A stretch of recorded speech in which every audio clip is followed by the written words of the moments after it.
আজকের আয়োজন কুরমুরে চানাচুর মাখা। এটা খেতে বেশ মজার আর বানানোও খুব সহজ। কথা না বাড়িয়ে সরাসরি চলে যাচ্ছি রেসিপিতে। নিচ্ছি একটা বাটি। আমি বারবিকিউ ফ্লেভারের চানাচুরটা এই রেসিপিতে ব্যবহার করব।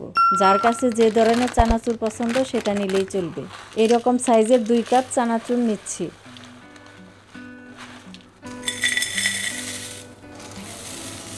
সাথে দিচ্ছি শসা কুচি হাফ কাপ, টমেটো কুচি হাফ কাপ, পেঁয়াজ কুচি দেব হাফ কাপ, 2টা কাঁচামরিচ কুচি, ভাজা কাজু বাদাম 2 টেবিল চামচ, একদম সামান্য একটু বিট লবণ দিলাম, চাট মশলা দিচ্ছি হাফ চা চামচ, কালো গোলমরিচ গুঁড়া দিচ্ছি হাফ চা চামচ, সামান্য একটু লবণ দিচ্ছি।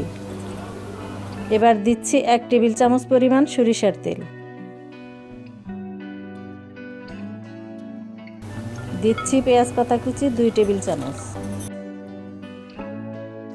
কিছু ধনিয়া পাতা দিচ্ছি স্বাদ বাড়ানোর জন্য। এবার খুব ভালোভাবে মিশিয়ে নিতে হবে।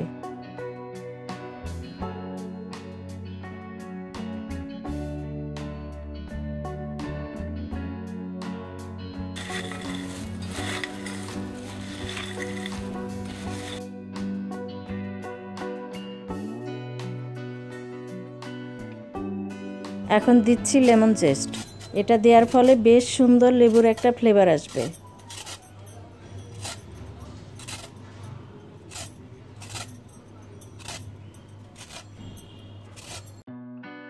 আবার মিশিয়ে নিচ্ছি।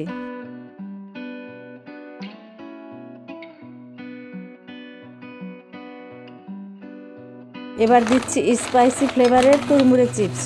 বাজারে যত রকমের স্পাইসি ফ্লেভারের চিপস আছে সেখান থেকে যার কাছে যেটা ভালো লাগে সেটা ব্যবহার করলেই হবে। আমি প্রায় 3-4 রকমের চিপস এখানে ব্যবহার করব।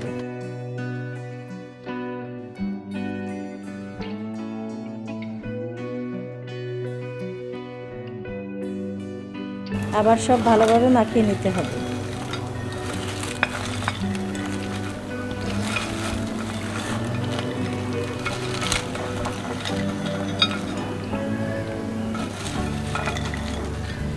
বিকেলের নাস্তার জন্য এই রেসিপিটা কিন্তু বেশ মজা। আশা করছি পরিবারের সবার কাছে ভালো লাগবে। কুরমুরে চানাচুর মাখা কিন্তু বানানো শেষ। আজকের মতো বিদায় নিচ্ছি। ইনশাআল্লাহ আবার চলে আসবো নতুন আরেকটা রেসিপি নিয়ে। সবাই ভালো থাকো, সুস্থ থাকো। আল্লাহ হাফেজ।